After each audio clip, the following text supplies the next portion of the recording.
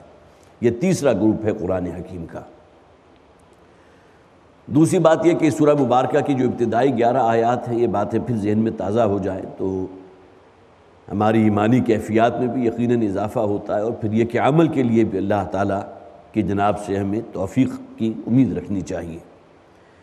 ابتدائی 11 آیات میں اللہ تعالیٰ نے ان اوصاف کا ذکر کیا ہے کہ جن کی بنیاد پر کوئی شخص جنت الفردوس کا حقدار بن جاتا ہے، اور اس ضمن میں نبی اکرم صلی اللہ علیہ وسلم کی وہ حدیث بھی میں آپ کو سنا چکا تھا کہ جس میں آپ نے فرمایا کہ جو شخص بھی ان 11 آیات کو حفظ جان بنا لے، جو سورہ مومنون کی ابتدائی 11 آیات ہیں، بلکہ 10 آیات کا ذکر ہے، اس لیے کہ 11ویں آیت میں تو اصل میں اس وعدے کا ذکر ہے جو اللہ تعالیٰ نے جنت الفردوس کی صورت میں ان لوگوں کو عطا کرنا ہے۔ اس کے بعد پھر انسان کی تخلیق کے مراحل تھے، اور اس میں خاص طور پر ثم انشأناہ خلقا آخر، ایک تخلیق تو وہ ہے جو مادی جسم کی ہو رہی ہے، 9 مہینے 10 دن مکمل ہوں گے، لیکن یہ کہ نبی اکرم صلی اللہ علیہ وسلم کی وہ حدیث پھر ذہن میں تازہ کر لیجئے کہ جب کوئی جو بھی بطن مادر کے اندر جو ایک جنین پرورش پا رہا ہے، جب اس کی عمر 120 دن ہو جاتی ہے تو اللہ تعالیٰ ایک فرشتے کو بھیجتا ہے جو اس میں اس کی روح کو اس کے ساتھ ملحق کر دیتا ہے۔ اس کے لیے یہاں انداز کیا اختیار کیا کہ ثم انشأناہ خلقا آخر،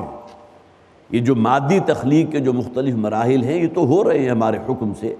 لیکن اس کے بعد پھر ہم نے اس جنین کے اندر ایک اور ہی اٹھان اٹھائی، انشأناہ خلقا آخر۔ اور یہاں جیسا کہ میں نے عرض کیا، یہاں اصل میں مراد ہے وہ روح ربانی جو اللہ تعالیٰ نے ہر انسان کی اس جسد خاکی کے ساتھ ملحق کی ہے۔ اس کے بعد اس دنیا کی نعمتوں کا ذکر، پانی کا ذکر ہے، باغات کا ذکر ہے، کھجوروں کا ذکر، انگوروں کا ذکر، پھر ان مویشیوں انعام کا ذکر کہ جن کا تم گوشت کھاتے ہو، جن کی کھالوں کو استعمال میں لاتے ہو، جن کا کوئی عضو ایسا نہیں ہے جو بیکار جاتا ہو، پھر خاص طور پر دودھ جو تو اللہ تعالیٰ نے ان کے تھلوں میں تمہارے لیے پیدا کر دیا، جو اپنی اصل کے اعتبار سے ایک مکمل غذا ہے، ان کا بڑی تفصیل کے ساتھ ان آیات کے اندر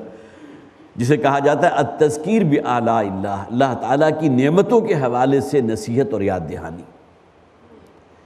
اور اس کے بعد پھر حضرت نوح علیہ السلام کے ذکر سے گویا کہ وہ سلسلہ شروع ہوا جو مکی صورتوں میں اکثر و بیشتر بڑا نمایاں ہے۔ حضرت نوح کا ذکر ہے، حضرت ہود کا ذکر ہے، حضرت صالح کا ذکر ہے، قوم شعیب کا ذکر ہے، اور یہاں آج جو آیات ہمارے زیر درس آئیں گی اس میں انشاءاللہ ذکر ہوگا حضرت موسیٰ علیہ السلام کا، لیکن بہت ہی اختصار کے ساتھ۔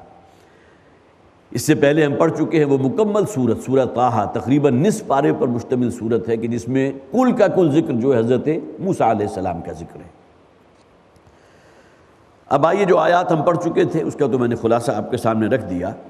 لیکن یہ کہ جو ذکر ہو رہا تھا قوم سمود کا، اسی پر ہماری گفتگو جاری تھی کہ ہمارا وقت جو ہے وہ ختم ہو گیا۔ فرمایا قال رب انصرنی بما کذبون، تو حضرت صالح علیہ السلام نے بھی اللہ کے حضور دعا کی، پروردگار میری مدد فرما، اس لیے کہ میری قوم موری دعوت کو رد کر چکی ہے، مجھے رد کر چکی ہے۔ قال عما قلیل لیصبحن نادمین، تو اللہ تعالیٰ نے فرمایا کہ عما قلیل، تھوڑی ہی دیر کی بات ہے، چند ہی دنوں کا معاملہ ہے، اور عیاشیاں کر لیں اور بدمستیاں کر لیں اور معصیتیں کما لیں، لیصبحن نادمین،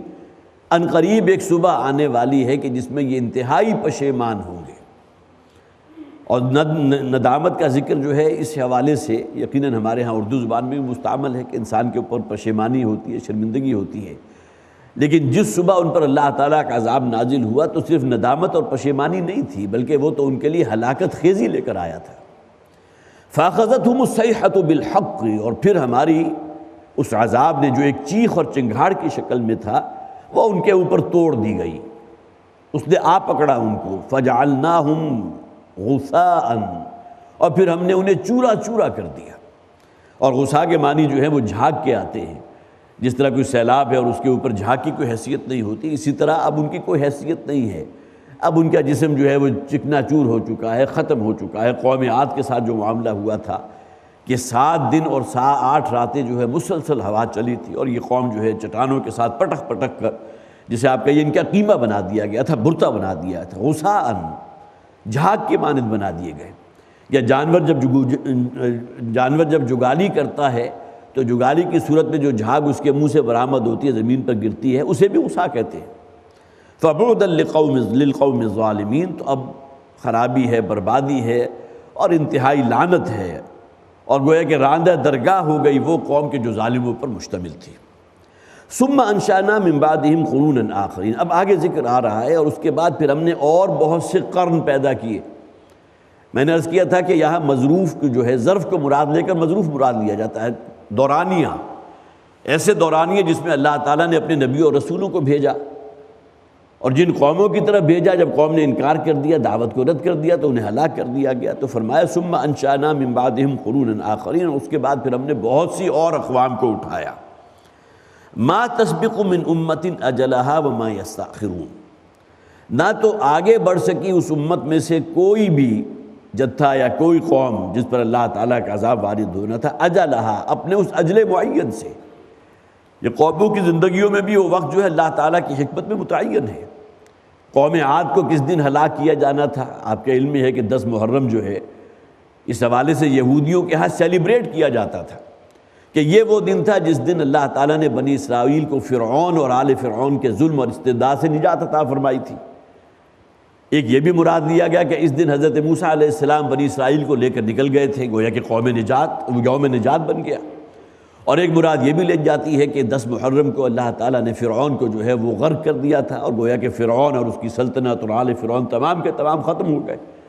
تو لہٰذا یہود جو ہے اس کو یوم عید کے طور پر، یوم جشن کے طور پر مناتے تھے۔ صحابہ کرام نے سوال کیا تھا نبی اکرم صلی اللہ علیہ وسلم سے کہ کیا اے اللہ کے رسول، کیا اس دن کو ہمیں بھی منانا چاہیے؟ تو حضور نے فرمایا کیوں نہیں، موسیٰ تو ہمارے بھی نبی ہیں، اسی سنہری سلسلے کی ایک کڑی ہے نا حضرت موسیٰ علیہ السلام، جس سلسلے کی آخری کڑی ہے محمد رسول اللہ صلی اللہ علیہ وسلم۔ لیکن تمہیں چاہیے کہ یہود کے ساتھ مشابہت اختیار نہ کرو، لہٰذا 10 محرم کا روزہ جو ہے وہ بھی گویا کہ بہت ہی مستحب ہے۔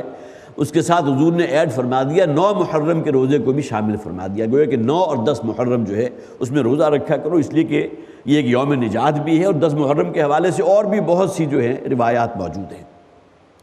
بہرحال اللہ تعالیٰ فرما رہے ہیں کہ ان میں سے جو اجل معین ہے اس سے کوئی لحظہ بھر نہ کوئی تقدیم ہوتی ہے نہ تاخیر ہوتی ہے، لا یستاخرون ساعۃ ولا یستقدمون۔ قرآن میں بہت سے مقامات پر اس مفہوم کو بیان کیا گیا، اور یہاں فرمایا گیا ما تسبق من امت، کوئی امت سبقت نہیں لے جاتی اجلہا، اپنے اس وقت معین سے، اجل معین سے، وما یستاخرون، نہ سبقت لے جاتی ہے نہ اس میں معاملہ کوئی تاخیر کا کرتی ہے۔ یہ اللہ کا حکم ہے، جو لمحہ جو دن اللہ تعالیٰ نے مقدر کر دیا، جو متعین کر دیا، اس قوم کا وہ دن اور وہ وقت جو ہے وہ لازماً متعین ہے۔ ثم ارسلنا رسلنا تترا، اور اس کے بعد پھر ہم نے اپنے رسولوں کو بھیجا، تترا کے لفظ کو نوٹ کیجئے، ہمارے ہاں اردو زبان میں متواتر کا لفظ آتا ہے، تواتر کے ساتھ، یہیں سے یہ تترا نکلا ہے، ایک دوسرے سے ملحق، تواتر کے ساتھ، گویا کہ کہیں کو رکھنا ہے ہی نہیں، جس طرح ایک بہت طویل زنجیر ہے لیکن یہ کہ ہر کڑی آپس میں پیوست ہے۔ لہٰذا ایسا نہیں ہوا کہ قومیں جو ہے کہیں بالکل جیسے آپ یہ سمجھیے کہ بالکل بے یار و مددگار چھوڑ دی گئی ہوں، اور اللہ تعالیٰ کی طرف سے نبوت و رسالت کا بہت بڑا ایک پیریڈ ایسا گزرا ہو جس میں کبھی نبی اور رسول آیا ہی نہ ہو، سوائے یہ کہ فترت ایک ہے حضرت عیسیٰ علیہ السلام کے بعد جو ہے نبی اکرم صلی اللہ علیہ وسلم کے درمیان کا دورانیہ ہے، کہ جس میں آپ کہہ سکتے ہیں کہ 610 برس جو ہے جس میں اللہ کی طرف سے کوئی نبی اور رسول نہیں آیا۔ بنی اسرائیل کے سلسلے کی آخری کڑی کون تھے؟ حضرت عیسیٰ علیہ السلام، اور بنی اسماعیل کو جس کو اللہ تعالیٰ نے منتخب کیا بعثت محمدی کے لیے صلی اللہ علیہ وسلم، وہ گویا کہ حضرت اسماعیل علیہ السلام کے بعد سے لے کر نبی اکرم صلی اللہ علیہ وسلم تک تقریباً 1800-1900 برس، تقریباً 2000 برس سمجھیے کوئی نبی اور رسول نہیں ہے۔ گویا کہ اگر ہم یہ سمجھنا چاہیں کہ بنی اسماعیل کے اندر کوئی رسول نہیں آیا تو وہاں تو گویا کہ ایک تواتر ہے تقریباً 2000 برس کا، لیکن یہ کہ تقریباً یہ 610 برس ایسے ہیں حضرت عیسیٰ علیہ السلام سے لے کر نبی اکرم صلی اللہ علیہ وسلم تک کہ اس کے دوران کوئی نبی اور رسول نہیں ہے۔ لیکن اس کے علاوہ آپ دیکھیں تواتر کے ساتھ ایک ایک وقت میں کئی رسول موجود رہے۔ سورہ یاسین کے اندر 3 رسولوں کا ذکر ہے، 2 رسول موجود تھے اور اس کے بعد تیسرے آئے کہیں کسی بستی کی طرف سے۔ حضرت موسیٰ موجود ہے، حضرت ہارون ساتھ موجود ہیں، حضرت عیسیٰ ہیں، حضرت عیسیٰ کے ساتھ جو ہے ان سے بالکل متصل قبل حضرت یحییٰ علیہ السلام موجود ہے، اور پھر یہ کہ اسی طرح یہ تمام چیزیں جو ہیں، یہ تمام رسولوں کے سلسلے ایک ایک وقت میں کئی رسول موجود رہے ہیں۔ یہاں اللہ تعالیٰ فرمایا تترا، تواتر کے ساتھ ایک دوسرے سے گویا کہ ملحق اللہ تعالیٰ ان نبیوں اور رسولوں کو بھیجتا رہا۔ کلما جاء امۃ رسولھا کذبوہ، جہاں جہاں بھی پہنچے ہمارے رسول اپنی امت کی طرف، جس قوم کی طرف اللہ تعالیٰ نے اس رسول کو بھیجا تھا، کذبوہ، تو قوم نے ان کی تکذیب کر دی۔ یہ معاملہ ایسا ہے جہاں کوئی استثناء ہے ہی نہیں، کبھی ایسا نہیں ہوا کہ کسی نبی اور رسول کو قوم کی طرف سے ویلکم کیا گیا،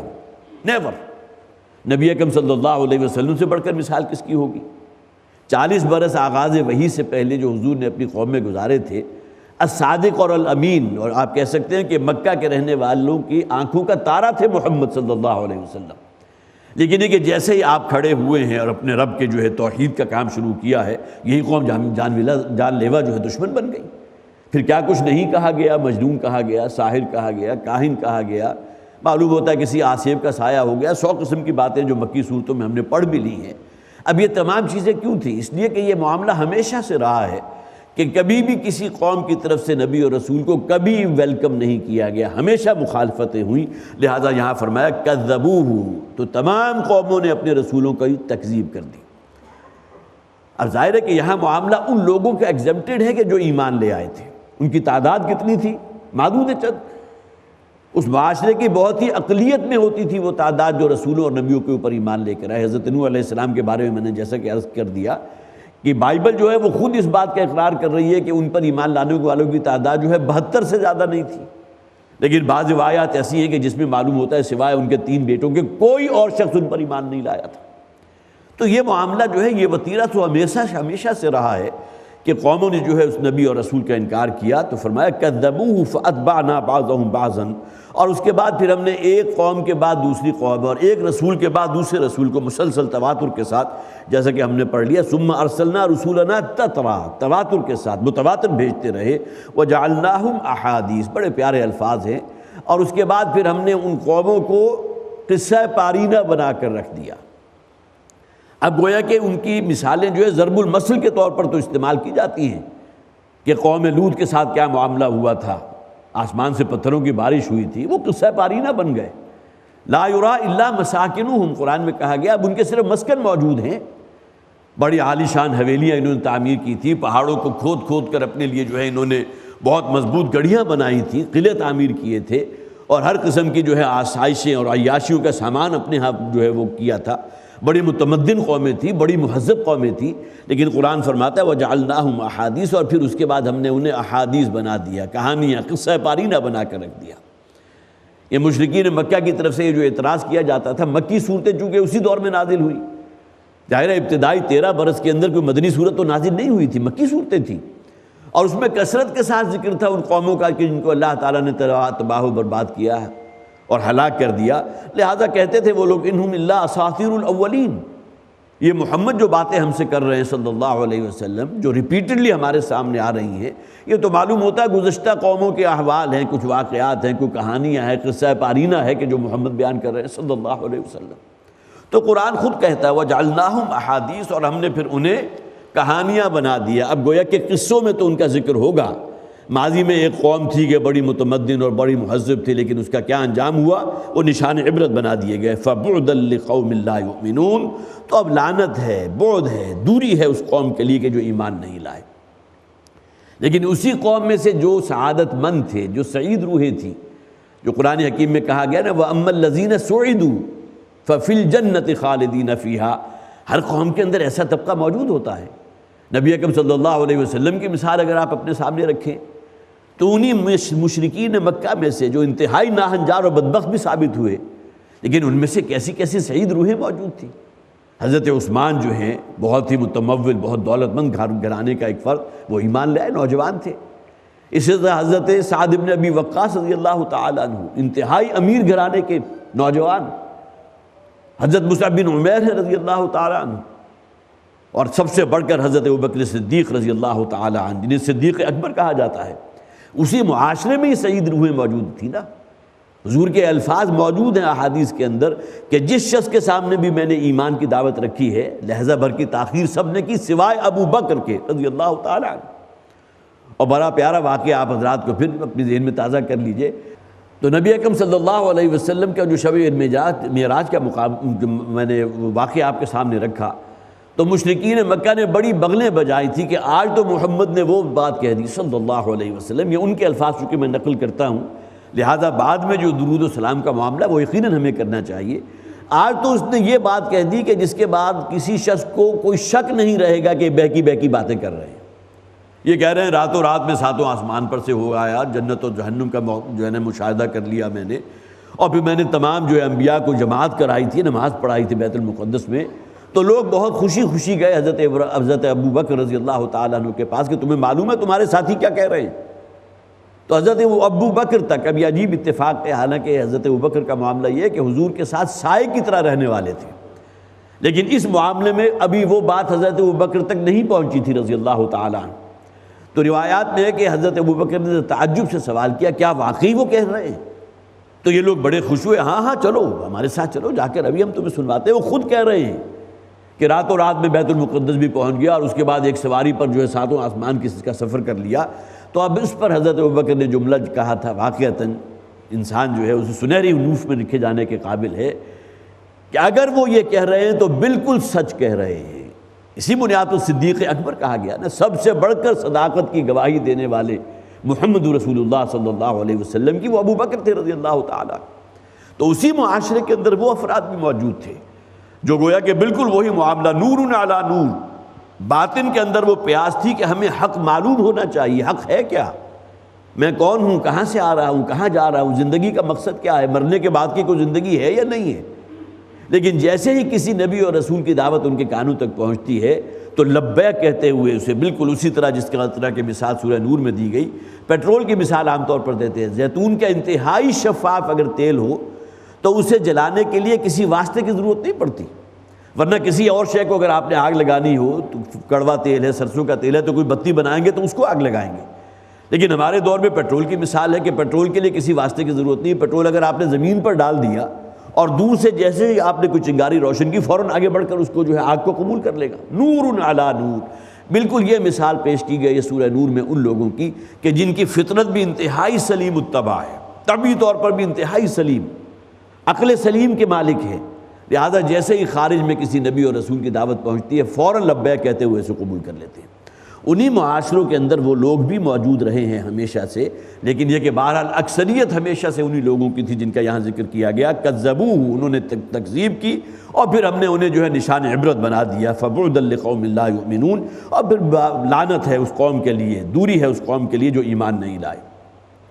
ثم ارسلنا موسیٰ واخاہ ہارون، اور اس کے بعد پھر ہم نے موسیٰ اور ان کے بھائی حضرت ہارون کو بھیجا، ان کا ذکر ہم نے بڑی تفصیل سے پچھلی صورتوں میں پڑھا، بِآیاتنا و سلطان مبین، اپنی بہت سی نشانیاں دے کر اور سلطان مبین دے کر۔ اب سلطان اصل میں عربی زبان میں آتا ہے غلبے اور اتھارٹی کے لیے، غلبہ یہ بھی سلطان کا لفظ عربی زبان میں آتا ہے، لیکن یہاں اکثر و بیشتر مفسرین نے مراد لی ہے، چونکہ حضرت موسیٰ علیہ السلام کا ذکر ہے لہٰذا سلطان مبین سے مراد عصائے موسیٰ لیا گیا، اس لیے کہ بالآخر جو حق کا بول بالا ہوا تھا، جو مارکا ہوا تھا حضرت موسیٰ علیہ السلام کا سینکڑوں اور ہزاروں جادوگروں کے ساتھ، تو غلبہ کس بنیاد پر ہوا؟ وہی عصائے موسیٰ تھا نا جو اللہ کے حکم سے، جس نے اژدہی کی شکل اختیار کی، اور وہ تمام جو چھوٹی چھوٹی سپولیاں سے نظر آ رہی تھی جو رسیاں اور عصا اپنے ساتھ لے کر آئے تھے، ان تمام کو نگل گیا، تلقف ما یؤفکون، جیسا کہ قرآن میں آیا، وہ نگل گیا اس تمام افک کو کہ جو انہوں نے باندھا تھا۔ تو سلطان مبین سے اکثر و بیشتر مفسرین نے یہی مراد لی ہے، لیکن یہ کہ بالآخر جو شے غالب ہو جائے، جس کو اتھارٹی حاصل ہو جائے، جو انجام کار کے اعتبار سے گویا کہ بالآخر اعلیٰ ہو جائے، جس کی برتری تسلیم کی جائے، وہ بھی غالب ہے، وہ بھی غلبے کی معنی میں آئے گی، وہ بھی سلطان کے معنی میں آئے گی۔ بِآیاتنا و سلطان مبین، اور اپنی بہت سی نشانیاں اور عصائے موسیٰ، یا بالآخر ہم نے انہیں غلبہ عطا فرمایا۔ الی فرعون و ملئہ، اور ان دونوں کو بھیجا گیا تھا فرعون اور اس کے سرداروں کی طرف۔ ملا کا ذکر قرآن بڑی نمایاں انداز میں کرتا ہے، اس لیے کہ پہلے زمانے میں جو بھی قومیں ہوا کرتی تھی ان کی سرداری جو ہے، ان کی زمام کار ان کے لیڈرز کے ہاتھ میں ہوتی تھی، جو بڑے بڑے چودھری ہیں، جو بہت بڑے بڑے وڈیرے ہیں، بڑی بڑی جائیدادیں ہیں جن کی، اور یہ معاملہ صرف اس دور کے لیے نہیں تھا، آج بھی ہے۔ آج بھی اگر ہم اپنے کہیں سبق میں چلے جائیں جو ہماری دیہاتی زندگیاں ہیں، وہاں کا جا کر اگر مطالعہ کریں گے تو معلوم ہوگا کہ اصل زمام کار جو ہے وہاں کے رہنے والے تمام لوگوں کا جو کنٹرول ہے وہ ان کی ایلیٹ کے ہاتھ میں ہے، وہ خواہ وہ بہت بڑا زمیندار ہو، بہت بڑا چودھری ہو، بہت بڑا وڈیرا ہو، اور ان کے چشم و ابرو کے اشارے کے اوپر پوری قوم جو ہے وہ لبیک کہنے کے لیے تیار ہوتی ہے۔ تو منع کا ذکر یہاں بھی کیا گیا، اور قرآن میں مکی صورتوں میں بکثرت اس کا ذکر ہے، اس لیے کہ عوام الناس اس اعتبار سے کل انعام ہوتے ہیں، وہ تو ڈھور ڈنگروں کے مانند ہیں، بھیڑ بکریوں کے مانند ہیں۔ اصل میں زمام کار اور کنٹرول اس طبقے کا ہوتا ہے جسے ہم ایلیٹ کہتے ہیں، جسے ہم انٹیلیجنشیا کہتے ہیں، جو ٹاپ کی ایلیٹ جو ہے ان کی جو لیڈرز ہیں۔ فاستکبروا، تو انہوں نے استکبار کیا، وکانوا قوما عالین، اور یہ تو بہت ہی منہ زور قوم تھی۔ ظاہر ہے فرعون جو ہے یہ واحد ہے کہ جس کا ذکر قرآن کرتا ہے، انا ربکم الاعلی، یہ اس کا قول تھا اپنے تمام لوگوں سے جو بھی جن پہ وہ سردار تھا، جن کا بادشاہ تھا، انہیں مخاطب ہو کر کہتا تھا میں ہوں تمہارا رب اعلیٰ، میں جس کو چاہوں نوازوں، جس کو چاہوں اس سے سلب کر لوں، جسے چاہوں دوں، جس کو چاہوں اس کو جیسے کہ اس نے نمرود کا فوری طور پر میرے ذہن میں آیا، حضرت ابراہیم علیہ السلام سے جب وہ مکالمہ ہو رہا تھا تو نمرود نے سوال کیا تھا تمہارا رب کون ہے؟ تو حضرت ابراہیم نے کہا میرا رب وہ ہے جو ہمیں زندگی عطا کرنے والا ہے اور موت بھی اسی کے اختیار میں ہے۔ تو نمرود نے کیا کیا تھا؟ ایک ایسا شخص کہ جس کے بارے میں یہ فیصلہ ہو چکا تھا کہ اگلی صبح اسے قتل کر دینا ہے، پھانسی کی سزا اس کا مقدر تھی، اسے آزاد کر دیا۔ اور ایک ایسا شخص جس کے بارے میں کہیں وہم و گمان میں بھی نہیں تھا، راہ چلتا کوئی اجنبی پکڑا، اس کی گردن جو ہے اس کے تن سے جدا کر دی۔ اس نے کہا یہ اختیار تو میرے پاس بھی ہے، دیکھو ایک شخص کے اوپر موت مسلط کر دی اور دوسرے کو میں نے زندگی کا پروانہ دے دیا، جسے اگلی صبح فجر سورج کے طلوع ہونے سے پہلے ہی پھانسی کی گاٹ لگ جانا تھا، اسے میں نے نئی زندگی دے دی۔ اس پر پھر حضرت ابراہیم علیہ السلام نے کہا تھا کہ میرا رب تو وہ ہے کہ جو سورج کو مشرق سے نکالتا ہے، فَأْتِ بِهَا مِنَ الْأَغْرِبِ، اگر تمہارے اندر خدائی کا دعویٰ ہے اور تم اس کے دعوے دار ہو تو تم کسی دن سورج کو مغرب سے طلوع کر کے دکھاؤ، فَإِنَّ اللَّهَ يَأْتِي بِالشَّمْسِ مِنَ الْمَشْرِقِ فَأْتِ بِهَا مِنَ الْمَغْرِبِ۔ تو یہ معاملات ہوتے ہیں جس میں وہ پھر بھی ہے فَبُہِتَ الَّذِي كَفَرَ، قرآن میں کہا گیا، اور وہ شخص جو ہے جو کافر، جو خدائی کا دعوے دار تھا، وہ بالکل مبہوت ہو کر رہ گیا۔ تو یہی معاملہ ہے جو آگے الفاظ آ بھی رہے ہیں، فَاسْتَكْبَرُوا وَكَانُوا قَوْمًا عَالِينَ، اور یہ انتہائی سرکش اور منہ زور قوم تھی۔ فَقَالُوا أَنُؤْمِنُ لِبَشَرَيْنِ مِثْلِنَا، اور انہوں نے یہ کہا کہ کیا ہم ایمان لے آئیں، مان لیں، اور گویا کہ ہم بندگی اختیار کر لیں، بندگی تو اللہ کی ہے، لیکن اپنے آپ کو غلامی میں دے دے ان دو افراد کے، موسیٰ اور ہارون کے، جو ہم جیسے مثلنا، ہم جیسے انسان، وَقَوْمُهُمَا لَنَا عَابِدُونَ، جبکہ یہ دونوں اشخاص جس قوم میں سے ہیں بنی اسرائیل، وہ تو ہماری غلام قوم ہے۔ اس سے بڑھ کر تانا بھی نہیں ہو سکتا کہ اپنی غلام قوم کے ایک دو افراد کو ہم یہ مان لیں کہ اللہ کے رسول ہیں، اور اللہ کا رسول مان لیا تو گویا کہ پھر ان کی غلامی میں اپنے آپ کو دینا پڑے گا۔ اتنی عقل تو ان میں بھی تھی نا، اگر کسی ذات کو وہ اللہ کا پیغامبر اور رسول تسلیم کرے تو اس کے معنی کیا ہے؟ پھر ان کی اپنی مرضی کوئی نہیں ہے، پھر اللہ کے رسول جو حکم دے گا اس پر عمل کرنا لازم ہے۔ وہ تو گویا کہ اس سے بڑھ کر غلامی کا تصور تو نہیں ہے۔ اب غلامی کا یہ تصور جو ہے اپنے جیسے کسی انسان، اور وہ بھی اس درجے اسفل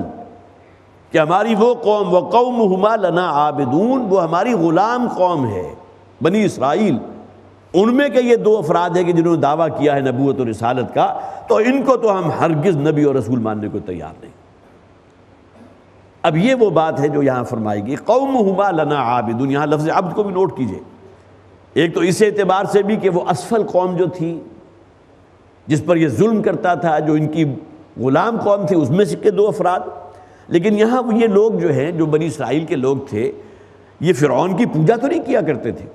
یہ تو نہیں تھا کہ ان میں سے ہر شخص نے اپنے گھر کے اندر جو فرعون کا کوئی مجسمہ بنا دیا ہو اور اس کی پوجا کرتے ہو، اس لیے انہیں کہا گیا قومُهُمَا لَنَا عَابِدُونَ، کہ یہ دونوں جو ہیں اس قوم میں سے جو ہماری غلام قوم ہے، جو ہماری عبادت گزار ہے۔ عابدون کے معنی کیا ہے؟ عبادت گزار۔ عبادت کا اصل مفہوم کیا ہے؟ اطاعت، فرما برداری۔ اس حوالے سے تو یہ قوم واقعتاً مطیع تھی کہ یہ اطاعت کرنے والی تھی، کسی حکم کی جو ہے وہ سرتابی کی ان کے اندر کوئی مجال نہیں تھی۔ سخت ترین تشدد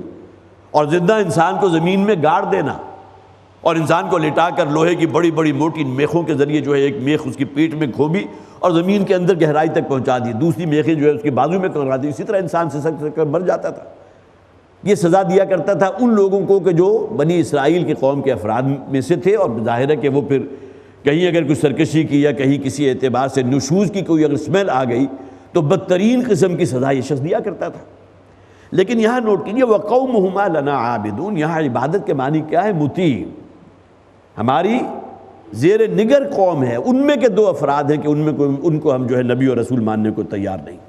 وہی بات ہے کہ بنی اسرائیل نے کبھی بھی فرعون کو اپنا کوئی دیوتا قرار نہیں دیا تھا کہ اس کی پوجا پاٹ کی ہو، جس بنیاد پہ انہوں نے یہ ظلم ہو گیا تھا کہ شاید ہماری پوجا کرنے والے ہیں۔ لیکن عبادت کے لفظ کو اگر ہم گہرائی میں جا کر دیکھیں گے تو عبادت میں اصل میں فرما برداری اور اطاعت ہے۔ یہ الگ بات ہے کہ عبادت کے اندر جو دوسرا مفہوم جو خالصتاً اللہ کی ذات کے لیے مخصوص ہے وہ محبت ہے۔ فرما برداری، اطاعت اور محبت، یہ دونوں چیزیں جمع ہوں گی تو عبادت بنے گی، اور یہ عبادت ہم صرف اللہ کی کرتے ہیں، اللہ کی فرما برداری محبت کے جذبے سے سرشار ہو کر۔ اسی طرح یہی دونوں چیزیں، پھر ریپیٹ کر رہا ہوں، یہ پہلے بھی باتیں بیان ہوتی رہی ہیں، یہی اطاعت اور محبت اگر اللہ کے رسول کے لیے مخصوص ہوگی تو بھی اتباع ہے۔ ان کنتم تحبون اللہ فاتبعونی یحببکم اللہ،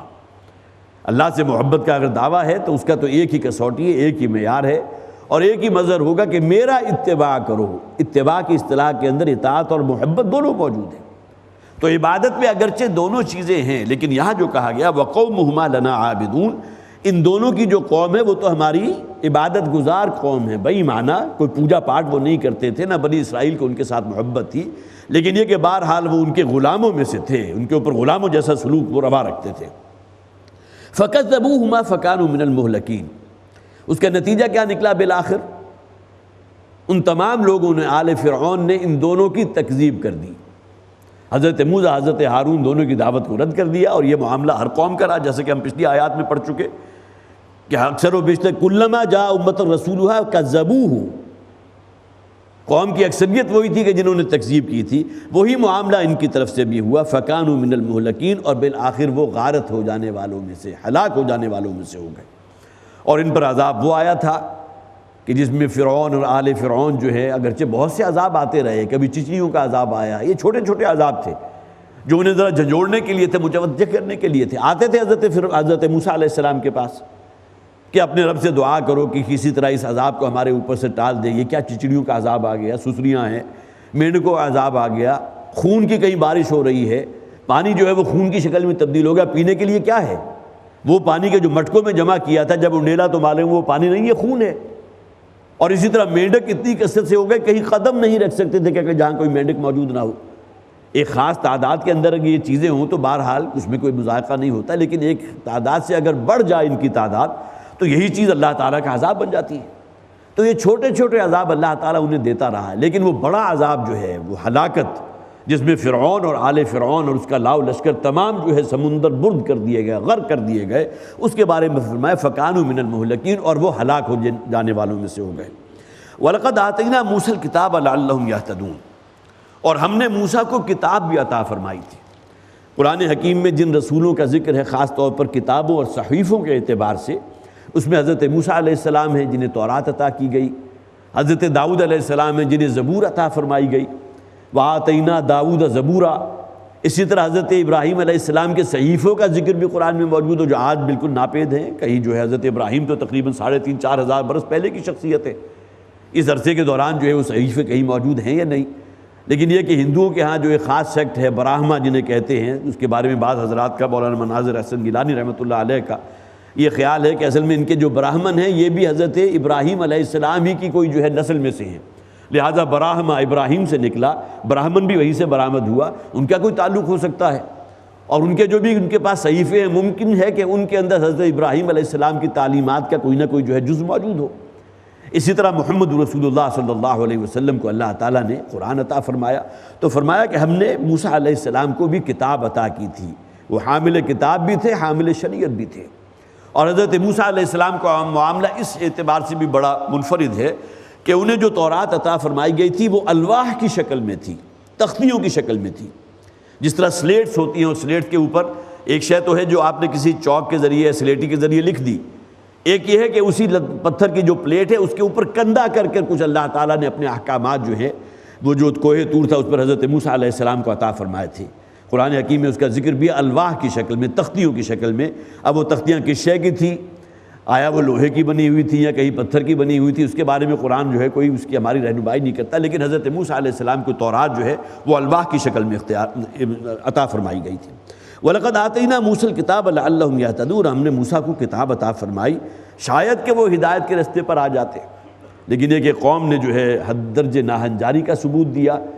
حالانکہ یہ وہ قوم تھی جن کے بارے میں پہلے ہی بتاتا رہا، اللہ تعالیٰ کے اتنے انعامات و احسانات اس قوم کے اوپر ہوئے، من و سلوہ نازل کیا گیا، وہ ایک چٹان کو پھاڑ کر اس میں سے 12 جو ہے چشمے برآمد کر دیے گئے۔ یہی عصا حضرت موسیٰ علیہ السلام کا سمندر پر پڑا ہے تو ان میں ان کے لیے ایک رستہ بالکل خشک، طریق یبسا کا لفظ آیا ہے، بالکل خشک رستہ۔ حالانکہ سمندر کے تہہ کے اندر جو بھی زمین ہوتی ہے جس میں ہزاروں سال سے پانی موجود ہے وہ تو بڑی دلدلی ہوتی ہے، پانی اگر آپ کسی آرٹیفیشل ذریعے سے ہٹا بھی دیں تو زمین جو ہے وہ تو اس قابل نہیں ہوگی کہ آپ چل سکیں گے،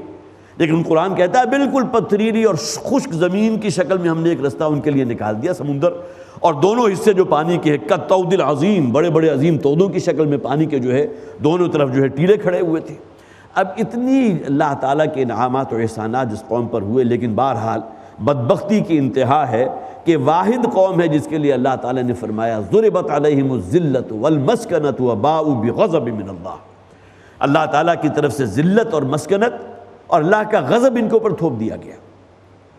حالانکہ یہی تھے کہ جو حامل کتاب بھی تھے، حامل شریعت بھی تھے، اپنے آپ کو اللہ کا بڑا محبوب سمجھتے تھے، نحن ابناء اللہ واحباہ، بڑا زوم ہو گیا تھا انہیں اپنے اوپر، لن تمسنا النار الا ایام معدودات، ہمیں تو جہنم کی آگ چھو ہی نہیں سکتی سوائے محدود چند دن کے، گنتی کے چند دن۔ اب اگر اپنا جائزہ لیں تو اکثر و بیشتر ہم مسلمانوں کی عظیم اکثریت جو حضرات یہاں موجود ہیں یا جن کا بھی کوئی قرآن کے ساتھ یا دین کے ساتھ کوئی دلچسپی ہے، کوئی تعلق ہے،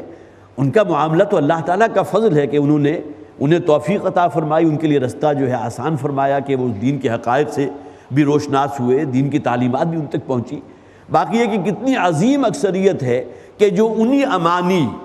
اور وہی تمنائیں ہیں جن کی خواہش میں اپنی زندگی گزار کر چلے جاتے ہیں۔ جنت تو ہمارا پیدائشی حق ہے، خار ہیں، بدکار ہیں، ڈوبے ہوئے ذلت میں ہیں، لیکن جو کچھ بھی ہے تیرے محبوب کی امت میں ہے۔ یہ چیزیں معلوم ہوتا ہے ٹھوک ٹھوک کر جو ہے وہ پلا دی گئی ہیں اور انسان اس سے ذرا ہٹنے کو تیار نہیں ہوتا، جبکہ نبی اکرم صلی اللہ علیہ وسلم نے بہت واضح الفاظ میں فرمایا، ایک حدیث طویل ہے، اس کے آخری الفاظ نوٹ کیجئے، من بطأ به عمله لم يسرع به نسبه، اگر آپ آل محمد میں سے بھی ہیں صلی اللہ علیہ وسلم، تب بھی اگر آپ کے اعمال اور آپ کی سیرت و کردار اس کسوٹی پر پورا نہیں اتر رہی جو اللہ اور اللہ کے رسول نے دی ہے، تو آپ کا یہ حسب نسب اور آپ کا خانوادہ یا آپ کا خاندان جو اللہ کے عذاب سے آپ کو نہیں بچا سکے گا۔ جو شخص بھی پیچھے رہ گیا اپنے عمل کی بنیاد پر، سیرت و کردار کی بنیاد پر، لم یسرع به نسبہ، تو اس کا نسب یا اس کا خاندان یا اس کا خانوادہ جو ہے وہ اسے آگے نہیں کر سکتا، وہ اپنے جو ہے اس بنیاد کے اوپر جو ہے کہ اہل جنت میں شامل نہیں ہو سکتا۔ تو ہم نے موسیٰ کو کتاب عطا فرمائی تھی شاید کہ وہ ہدایت کے راستے پر آ جاتے۔ وَجَعَلْنَا ابْنَ مَرْيَمَ وَأُمَّهُ آیَةً، اور ہم نے ابن مریم اور اس کی ماں، دیکھیے یہاں حضرت مریم جو ہے ان کا ذکر الگ سے آ گیا، ابن مریم حضرت عیسیٰ علیہ السلام مراد ہے، لیکن نسبت کیا ہے؟ ہر شخص کی نسبت اپنے باپ کے حوالے سے ہوتی ہے۔ عمر کون ہے؟ عمر ابن خطاب۔ ابو بکر کون ہے؟ ابو بکر کون ہے؟ ابن ابو قحافہ، ان کے بیٹے ہیں۔ اسی طرح عائشہ کون ہے؟ عائشہ بنت ابی بکر رضی اللہ تعالی عنہما۔ لیکن یہاں حضرت عیسیٰ علیہ السلام کے لیے جہاں بھی قرآن میں آیا ابن مریم، گویا کہ اس سے بڑی اور دلیل ہے ہی نہیں، جو ہمارے ہاں یہ بات جو ہے عام طور پر لوگوں میں بھی ان کا علم ہے کہ یہودی یہ سمجھتے تھے، بلکہ عیسائیوں کے اندر بھی شاید ایک طبقہ ایسا موجود ہے جو یہ سمجھتے تھے کہ حضرت عیسیٰ علیہ السلام کا بھی ایک باپ تھا اور یوسف نجار کے نام سے تھا، کہ جن کے ساتھ حضرت مریم کے جو ہے نکاح ہو گیا تھا، ابھی رخصتی نہیں ہوئی تھی کہ ان کے درمیان جو ہے شوہر اور بیوی کا تعلق قائم ہوا، جس کے نتیجے میں حضرت مریم جو ہے حاملہ ہو گئی اور پھر وضع حمل ہوا اور حضرت مسیح علیہ السلام کی ولادت ہوئی۔ یہ ان کا اپنا نظریہ ہے، لیکن اس سے بڑی اور دلیل کیا ہوگی کہ قرآن جو حضرت عیسیٰ علیہ السلام کے لیے ابن مریم کی اصطلاح استعمال کرتا ہے، تو فرمایا وَجَعَلْنَا ابْنَ مَرْيَمَ، اور ہم نے ابن مریم یعنی حضرت عیسیٰ علیہ السلام کو جو مریم کے بیٹے، وَأُمَّهُ آیہ، اور ان کی والدہ کو ایک آیت اور نشانی بنا دیا۔ دیکھیں یہ نہیں کہا گیا کہ حضرت عیسیٰ الگ آیتیں الگ نشانی، حضرت مریم الگ نشانی ہے۔ اس سے بھی ہمارے مفسرین کہتے ہیں یہی دلیل نکلتی ہے کہ وہ بن باپ کے پیدا ہوئے۔ ان دونوں کے لیے ایک اصطلاح قرآن نے استعمال کی ہے، ان دونوں کو اللہ نے اپنی ایک نشانی بنا دیا، ابن مریم حضرت عیسیٰ علیہ السلام کو بھی، اور حضرت وَأُمَّهُ اور ان کی والدہ حضرت مریم سلام علیہا کو۔ وَآوَيْنَاهُمَا إِلَىٰ رَبْوَةٍ ذَاتِ قَرَارٍ وَمَعِينٍ، اور پھر ہم نے ان کو ٹھکانہ دیا ایک بلند جگہ پر۔ اب یہاں ہمارے مفسرین نے کئی اس کی تعویلات کی ہیں۔ ایک تعویل تو وہ ہے کہ حضرت مریم جب حاملہ ہوئی تھی تو وہ اپنے اسی حمل کو چھپانے کے لیے، یا کہ بہرحال انتہائی شرم و حیا والی وہ خاتون تھی، وہاں سے نکلی ہیں اور آبادی سے کہیں دور جا کر جو ہے انہوں نے پھر اپنا بسیرا کر لیا، جو ایک نسبتاً بلند جگہ تھی۔ ربوہ اصل میں کہتے ہیں سطح مرتفع کو، لیکن سطح مرتفع ایسے نہیں کہ جو بالکل بہت اونچی نیچی ہو، ذرا بلند جگہ لیکن جو اوپر سے بالکل ہموار ہو۔ آپ حضرات جو بھی یہاں گئے ہوں، چنیوٹ کے بعد کوئی ایک جگہ جو ہے ربوہ آتی ہے، وہ بھی سطح مرتفع پر ہے، ذرا بلندی پر ہے، تو معلوم ہوتا ہے اس میں، چونکہ ہمارے مفسرین میں سے بعض نے جو ہے اس جانب بھی اشارہ کیا ہے، قادیانیوں کے ہاں یہ بات جو ہے تسلیم کی جاتی ہے کہ حضرت مسیح علیہ السلام کا انتقال ہو گیا تھا، اور وہ یہاں کہیں کشمیر کی وادی کے اندر کوئی، بلکہ نام بھی اس کا موجود ہے، سری نگر کے اندر کوئی محلہ خان یار ہے، جو مولانا شبیر احمد عثمانی رحمۃ اللہ علیہ نے بھی اپنی جو ہے یہ حواشی کے اندر اس کا ذکر کیا ہے۔ وہاں ایک قبر موجود ہے کہ جس کے بارے میں عام طور پر یہ مشہور ہے، کسی نبی کی قبر ہے۔ تو یہ جو غلام احمد قادیانی تھا، اس نے اسی کو آڑ بنایا اور اپنے لیے مسیح موعود کا جو اس نے لقب اختیار کیا، یا اپنے لیے جو وضع کی تھی اصطلاح، اسی بنیاد پر کہ حضرت عیسیٰ علیہ السلام جو ہیں وہ اصل میں سولی پر نہیں چڑھے تھے، بلکہ وہاں سے وہ بچا لیے گئے تھے، اور اس کے بعد آ کر یہاں کشمیر کا کوئی علاقہ تھا جہاں کر ان کی طبعی موت ہوئی، اور وہی وہ جو ہے پھر وہ دفن ہوئے۔ لہٰذا وہاں جو ایک بے نام قبر جو ہے، جس کے بارے میں عام طور پر یہ جو ہے موسوم ہے کہ کسی نبی یا رسول کی قبر ہے، اس کے بارے میں اس نے اس کو گویا کہ اپنا لیا کہ یہ وہی حضرت عیسیٰ علیہ السلام کی قبر ہے کہ جو یہاں جا کر مدفون ہو گئے۔ لہٰذا میں ہوں مسیح موعود، میں وہ مسیح ہوں جس کا ذکر احادیث میں بھی ملتا ہے، جس کا وعدہ کیا گیا جو قیامت سے پہلے آئیں گے۔ اب جو مجھ پر ایمان لائے گا، یہاں وہ سارا جو ایک گمراہ کن جو ہے فلسفہ اس نے گھڑا، اور اس میں خاص طور پر ربوہ کے حوالے سے اس نے اپنے لیے جو ہے یہاں پاکستان میں بھی ایک جگہ بنا لی، ربوہ کے نام سے آج بھی موجود ہے۔ ربوہ اصل میں ایک بلند جگہ کو کہتے ہیں۔ تو ایک تو مراد یہ بھی لی گئی کہ حضرت مریم جب اپنے اس حمل کو لے کر جہاں منتقل ہوئی تھی، وہ ذرا ایک بلند جگہ کے اوپر وہ تھی، اور وہی جا کر ان کا وضع عمل ہوا ہے۔ اور ایک رائے یہ بھی ہے جس کے بارے میں ہمارے مفسرین لکھتے ہیں کہ اس زمانے میں جو بادشاہ وہاں حکمران تھا، ہیروڈوس اس کا نام آتا ہے، وہ انتہائی ظالم تھا، اور وہ حضرت عیسیٰ علیہ السلام کے بارے میں جب اسے پتہ چلا اس طرح یہ معاملہ ہوا ہے، اور اس معجزے کا ذکر تو چونکہ قرآن میں بھی موجود ہے کہ بالکل جسے آپ کا یہ نوزائیدہ بچہ جو اپنی زبان سے ایک مردانہ اور وجیح آواز میں اس نے جب یہ ندا لگا، انی عبد اللہ آتانی الکتاب وجعلنی نبیا، کہ میں اللہ کا بندہ ہوں، اللہ نے مجھے کتاب عطا فرمائی، مجھے نبی بنا کر بھیجا ہے، نوزائیدہ چند روزہ بچہ۔ حضرت مریم جو واپس آئی ہیں، سورہ مریم کے اندر وہ آیات ہم نے بڑی تفصیل سے پڑھی تھی، جو حضرات بھی ان دروس میں شامل ہوں گے ان کو پھر دوبارہ تازہ ہو جائیں گی۔ تو حضرت مریم علیہ السلام علیہا نے اللہ کے حضور یہ دعا کی کہ پروردگار اب میری قوم کیا کہے گی اس بچے کے بارے میں، کہاں سے آ گیا؟ وہ تو ظاہر ہے اسے کسی زنا کے عمل کا نتیجہ سمجھے گی۔ تو اللہ تعالیٰ نے کہا حضرت مریم کو وحی کے ذریعے کہا کہ جب بھی تم سے کوئی شخص سوال کرے اس کے بارے میں تو اس سے کہنا فقولی انی نذرت للرحمن صوما فلن اکلم اليوم انسیا، کہ میں نے تو رحمان کے لیے، اللہ کے لیے ایک روزہ نفل کیا ہے، نظر کیا ہے، لہذا میں آج تم سے گفتگو نہیں کر سکتی۔ فاشارت الیہ، تو حضرت مریم نے اس بچے کی طرف جو چند روزہ بچہ تھا اس کی طرف اشارہ کر دیا۔ اب انہوں نے کہا حضرت عیسیٰ علیہ السلام جو ابھی چند روز کے تھے، اور ایک مردانہ اور وجیح آواز میں انہوں نے کہا انی عبد اللہ آتانی الکتاب وجعلنی نبیا وجعلنی مبارکا اینما کنت واوصانی بالصلاۃ والزکاۃ ما دمت حیا۔ بڑی طویل جو ہے وہ تقریر موجود ہے قرآن میں جو اس نوزائیدہ بچے کی زبان سے نکلی تھی۔ اب یہ تمام چیزیں اس ہیروڈوس کے علم میں بھی تھی، لہٰذا وہ حضرت عیسیٰ علیہ السلام کی جان کا دشمن ہو گیا، یہودی تھا۔ اس خوف سے حضرت مریم ان کو لے کر نکلی ہے، اور مصر میں ایک شہر موجود ہے، آج بھی موجود ہے، ارمیلا کے نام سے، مفسرین نے چونکہ اس کا حوالہ دیا لہٰذا میں آپ کے سامنے رکھ رہا ہوں۔ وہ بھی ایک بلند جگہ پر ہے، اسے بھی گویا کہ آپ کہہ سکتے ہیں وہ بھی ایک ربوہ ہے، ایک بلند ایسی جو بالکل ہموار سطح ہو۔ تو بعض حضرات نے یہ بھی مراد لی ہے کہ حضرت مریم جب حضرت عیسیٰ کو لے کر وہاں گئی تھی، پھر نوجوانی کا اس پیریڈ گزرنے کے بعد تک وہاں مقیم رہیں، اور اس کے بعد کہیں ہیروڈوس جو ہے وہ کہیں وہ مر گیا یا کوئی معاملہ ہوا، پھر واپس آئی ہے اپنے آبائی قبیلے کی طرف۔ تو فرمایا وَآوَيْنَاهُمَا إِلَىٰ رَبْوَةٍ، اور ہم نے پھر انہیں ٹھکانہ دیا ایک بلند جگہ پر، ایک ایسی جگہ جو ذرا تھوڑی بلند تھی اور ہموار تھی، ذات قرار و معین، ذات قرار کے جہاں رہنے کا، جہاں سکونت اختیار کرنے کے لیے ہر نوع کا سامان موجود تھا۔ اس کا ذکر بھی سورہ مریم میں موجود ہے۔ کھجور کا ایک درخت تھا کہ جس میں ابھی کہیں کوئی آثار ہی نہیں تھے پھل کے، اللہ تعالیٰ نے حکم دیا حضرت مریم کو کہ جاؤ جا کے اس کی تنے کو پکڑ کے ذرا تھوڑا سا جھنجھوڑو، تو تم دیکھو گے کہ اوپر سے انتہائی پکی ہوئی، انتہائی خوش ذائقہ، بہت ہی فرحت بخش الفاظ ہے، جونبن رطیہ کے الفاظ ہیں غالباً، کہ ایسی کھجوریں جو انتہائی فرحت بخش ہو، وہ تمہارے اوپر ان کی بارش ہو جائے گی۔ اور ذرا اپنی نیچے دیکھو تو اللہ تعالیٰ نے وہاں تمہارے لیے پانی کا چشمہ بھی رواں کر دیا۔ جو ضروریات زندگی کے لیے جو کھانے پینا جو بنیادی چیزیں ہیں جہاں موجود ہیں اسے کہا جاتا ہے ذات قرار ہیں، جہاں آپ کی تمام جو ہے ضروریات زندگی کی چیزیں موجود ہیں، وہ معین، اور اس کے ساتھ جو ہے ایڈیشنل بہت ہی صاف اور نتھرا ہوا پانی بھی اللہ تعالیٰ نے وہاں فراہم کر دیا۔ یا ایھا الرسل کلوا من الطیبات، اب یہاں رسولوں سے خطاب کیا گیا، اے رسولوں۔ یہاں معاملہ صرف رسولوں سے خطاب کے ضمن میں نہیں ہے، بلکہ قرآن حکیم میں یا ایھا الذین آمنوا کلوا من الطیبات، اس طرح کے الفاظ بھی ہیں، اہل ایمان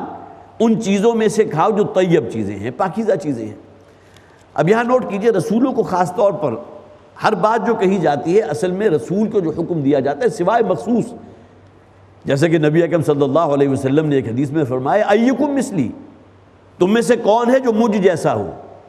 اس لیے کہ میں رات اپنے ابیت عند ربی یطعمنی و یسقین، میں راتیں اپنے رب کے پاس بسر کرتا ہوں، مجھے کھلاتا بھی ہے پلاتا بھی ہے۔ تو ان خاص چیزوں کے علاوہ جو ہے اکثر و بیشتر جو حکم دیا گیا رسولوں اور نبیوں کو، انہی کی وساطت سے وہ حکم جو ہے کہ ٹرانسفر ہوا ہے تمام امت کے لیے بھی۔ نبی اکرم صلی اللہ علیہ وسلم کو اگر تکبیر رب کا حکم دیا گیا، اقامت دین کا حکم دیا گیا، تو یہ صرف مخصوص رسول کے لیے نہیں تھا، صحابی بھی اس کے مکلف تھے۔ لہٰذا جو صحابہ بھی دست و بازو بنے ہیں اقامت دین کی جد و جہد کے اندر، اللہ کے دین کے اعلاء کے لیے، کلمت اللہ کے غلبے کے لیے، وہ بھی اسی رسول کا جو مشن تھا اسی کنٹینیوشن ہے۔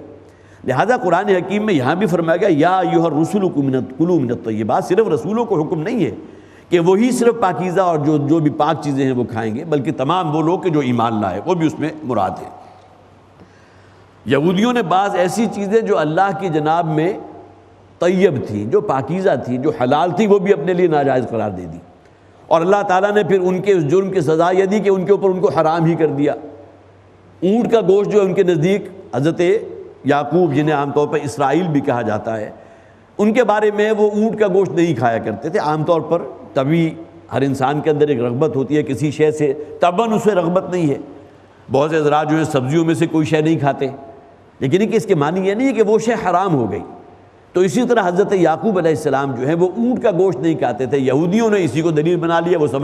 سمجھنے لگے، اور ان کے بنیادی جو بھی ان کی شریعت کے احکامات تھے ان میں یہ چیز شامل ہو گئی کہ اونٹ کا گوشت حرام ہے۔ لہٰذا وہ شے جو پاکیزہ ہے، جو طیب ہے، جو حلال ہے، یہودی اس میں دوسری ایکسٹریم پر گیا، اسے اپنے لیے ناجائز کر دیا۔ تو یہ دونوں ہی چیزیں مراد ہیں، نہ تو انسان اس حد تک جائے کہ اللہ تعالیٰ نے جن چیزوں کو حرام ٹھہرایا اسے اپنے لیے جائز اور مباح کر لے، اور نہ دوسری انتہا تک جائے کہ جن چیزوں کو اللہ تعالیٰ نے حرام ٹھہرایا، جن چیزوں کو اللہ تعالیٰ نے حلال کیا ہے، جو جائز ہیں، طیب ہیں، پاک ہیں، انہیں اپنے لیے حرام قرار دے دی۔ نبی اکرم صلی اللہ علیہ وسلم کے لیے بھی سورہ تحریم کے آغاز میں یا ایھا النبی لما تحرم ما احل اللہ لک، اے نبی صلی اللہ علیہ وسلم آپ اپنے اوپر کیوں منع کر رہے ہیں وہ چیزیں جو اللہ تعالیٰ نے حلال اور طیب اتاری ہیں۔ وہاں پس منظر میں ایک خاص شہد کا ذکر ہے کہ جو ایک مغافیر کا شہد ہوتا تھا، جس میں خاص قسم کی ایک اسمیل ہوتی تھی۔ حضور کے ازواج میں سے بعض ایسی تھی جنہیں وہ پسند نہیں تھی، جس کی بنیاد پر نبی اکرم صلی اللہ علیہ وسلم نے ایک روز قسم کھا لی کہ آئندہ میں شہد استعمال نہیں کروں گا۔ اس پر اللہ تعالیٰ کی طرف سے وہ آیت نازل ہو گئی یا ایھا النبی لما تحرم ما احل اللہ لک، تب تک اگرچہ حرام ٹھہرائی نہیں تھی آپ نے، لیکن یہ کہ اپنے لیے اس کے منع کر دیا تھا۔ تو فرمایا یا ایھا الرسل کلوا من الطیبات، اے رسولو، یا اے وہ لوگوں جو رسولوں پر ایمان لائے، طیب اور پاکیزہ چیزیں استعمال کیا کرو، کھاؤ پیا کرو وہ چیزیں جو پاکیزہ ہیں، وعملوا صالحا، اور عمل کرو وہ کہ جو بالکل نیک ہو، صالح عمل ہو، انی بما تعملون علیم، یقیناً جو کچھ تم کرتے ہو میں ان تمام چیزوں سے واقف ہوں، میں ہر شے کا علم رکھتا ہوں۔ وَإِنَّ هَذِهِ أُمَّتُكُمْ أُمَّةً وَاحِدَةً، اور یہ وہ لوگ ہیں یا یہ وہ امت ہے جو تمہاری امت ہے، امت واحدہ، امت ہمیشہ سے ایک ہی رہی، حضرت آدم سے لے کر حضرت محمد تک صلی اللہ علیہ وسلم، دین بھی ہمیشہ سے ایک رہا، دین توحید، ہر نبی اور رسول کی دعوت ایک ہی تھی، یا قوم اعبدوا اللہ ما لکم من الہ غیرہ۔ شرعی احکامات کے اندر کوئی رد و بدل، کوئی اونچ نیچ ہوتی رہی ہے۔ روزے کے احکامات جو بنی اسرائیل کے لیے تھے اس میں بڑی تخفیف ہو گئی، جو امت مسلمہ پر جو روزہ فرض کیا گیا بہت آسانیاں ہو گئی۔ یوم السبت کے جو احکامات ان کے لیے تھے، ہمارے لیے جمعے کے دن جو ہے بہت تھوڑا سا دورانیہ ہے، نماز جمعہ کے لیے جب ندا لگائی جائے اس وقت سے لے کر نماز کے اختتام تک یہ پیریڈ یا یہ دورانیہ وہ ہے جس میں ہر نوع کا کاروباری دنیاوی حرام ہے۔ تو گویا کہ اللہ تعالیٰ کی رحمت، اللہ کے فضل کا ایک بہت بڑا مظہر یہ ہے کہ امت محمد کے لیے بڑی آسانیاں پیدا کی گئیں۔ لیکن امت اس معنی میں امت ہمیشہ سے امت توحید ہی رہی ہے، حضرت آدم سے لے کر حضرت محمد صلی اللہ علیہ وسلم تک۔ وَأَنَا رَبُّكُمْ فَاتَّقُونِ، اور اس کا اصل انر کور کیا ہے؟ میں ہوں تمہارا رب۔ یہ دیویاں، یہ دیوتا یا جن کو تم نے اللہ تعالیٰ کا شریک ٹھہرا دیا، فرشتوں کو اللہ کی بیٹیاں سمجھتے ہو، اولیاء اللہ کے بارے میں سمجھتے ہو کہ شاید اللہ تعالیٰ نے انہیں بھی اپنے کوئی جو ہے خدائی اوصاف دے دیے ہیں، یہ تمام چیزیں باطل ہیں، جہالت ہیں۔ میں ہوں تمہارا رب، میں ہی روزی رسا بھی ہوں، میں ہی مشکل کشا بھی ہوں، میں ہی تمہیں اگر تم بیمار ہو جائے تو شفا دینے والا ہوں، تمہاری ہر ضرورت کو پورا کرنے والا ہوں، ہر احتیاج کا پورا کرنے والا ہوں، تمہارا تم سے بڑھ کر خیر کا جاننے والا ہوں۔ اب یہ تمام چیزیں وہ ہے جو ہم اللہ تعالیٰ کی ذات کے ساتھ سمجھتے ہیں، ایمان کی بنیادی چیزیں ہیں۔ وَأَنَا رَبُّكُمْ فَاتَّقُونِ، اور میں ہوں تمہارا رب، لہٰذا میرا ہی تقوی اختیار کرو۔ بس حضرات وقت یہاں ختم ہوا۔ بارک اللہ لی ولکم فی القرآن العظیم ونفعنی وإیاکم بالآیات والذکر الحکیم۔